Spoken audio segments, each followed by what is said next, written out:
Jama'a assalamu alaikum wa rahmatullahi wa barakatuh. Sunana Dr. Muhammad daga Fatimatu Herbal Center da ke nan Kano, Najeriya. Yau zan muku bayani akan benefit of garden egg, ma'ana amfanin yalo.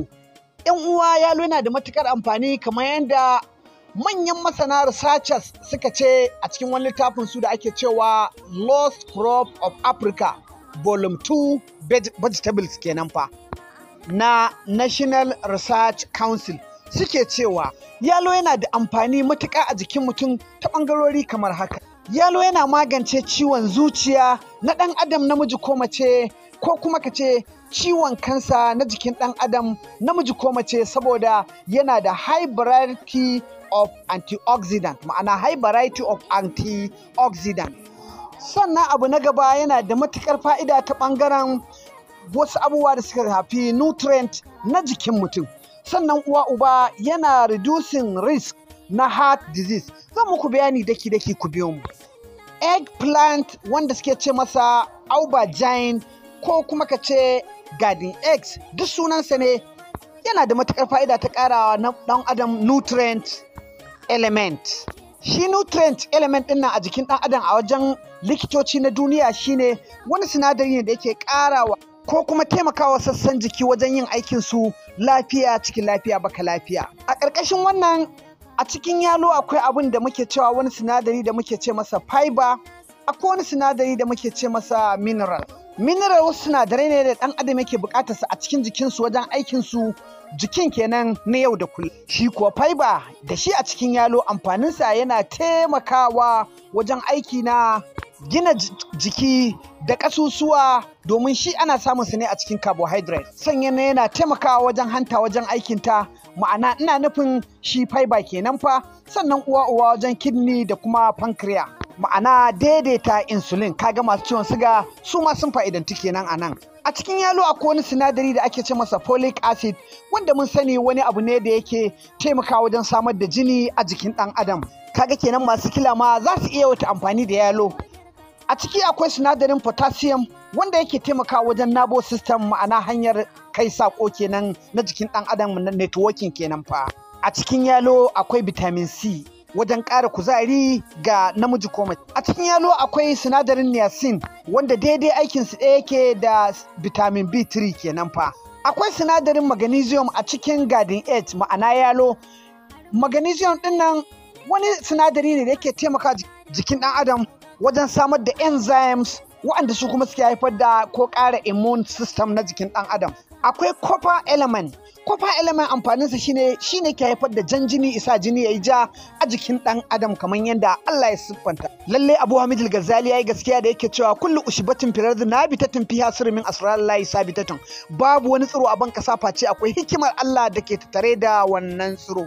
Bayan wannan, a cikin yalo akwai wani nau'i na antioxidant, kamar inda na faɗa. Shi antioxidant ɗin shine substances, wasu abubuwa ne that help protect the body from damage by harmful substances known as free radicals. Wasu ainihin halittu ne ko kuma ka ce wani ilimin ne a jiki da yake taimakawa wajen kare jiki daga faruwa da duk wani abu da ya danganci dangin guba da zai lalata wani sassa ya kasa yin aikinsa, ko wani sinadari ya kasa yin aikinsa a cikin jiki. Wannan fa shine yalo.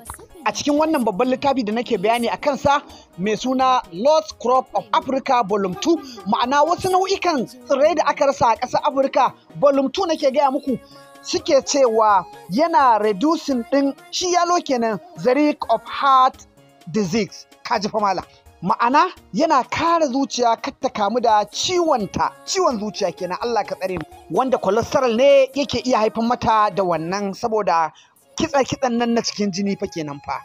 Garden egg a wajen manyan likitoci na duniya, ina nufin herbalist na duniya fa, kamar wanzhoug na ƙasar China, a cikin littafinsa mai suna Treating Autoimmune Disease with Chinese Medicine, ike cewa shi garden egg yana reducing ɗin ko kuma yana control ɗin diabetes, ma'ana ciwon siga, because of much fiber da yake cikinsa.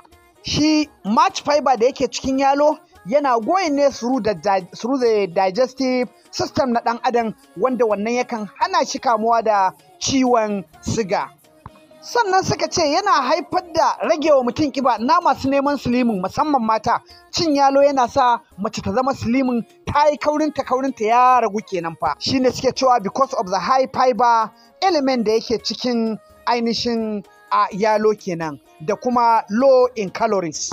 Sannan ga matan da ba su haihuwa, babban dakta na ƙasar China yake cewa yawan amfani da yalo yakan sa wacce ba ta haihuwa ta haihu, domin yana da various element a cikinsa da minerals like irin su magnesium, mun yi bayaninsu a baya, iron, mun bayaninsu a baya, potassium, copper, calcium, phosphorus, zinc, and manganese, dukkansu a cikin yalo. Kamar yadda kuma suka rubuta a cikin 23 health benefit of eggplant or brinjal, suka nuna abubuwa guda 23 na fa'idojin yalo, su ma suke tabbatar da wannan maganganu da nake faɗa wajen gyara rayuwar ɗan adam.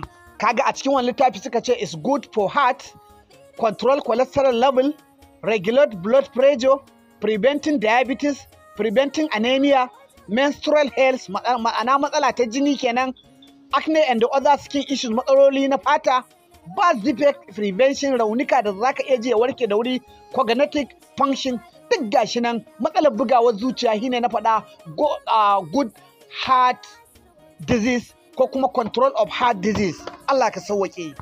In fact, babu lokaci. 'Yan uwa, yalo yana da matukar fa'ida a wajen herbalist na duniya. Ku dinka bibiyan mu a wannan shafi namu, ko a wannan za ku dinka jin nau'ika na abubuwa da yawa a cikin wannan cibiya ta mu ta Fadimatu Herbal Center. Domin neman ƙarin bayani ku kira ni kai tsaye a cikin number waya ta 070-3094-5511 don neman shawara ko ƙarin bayani. In a wajen Najeriya kake zaka isa +234 70 30 94 5511 ne muku fata.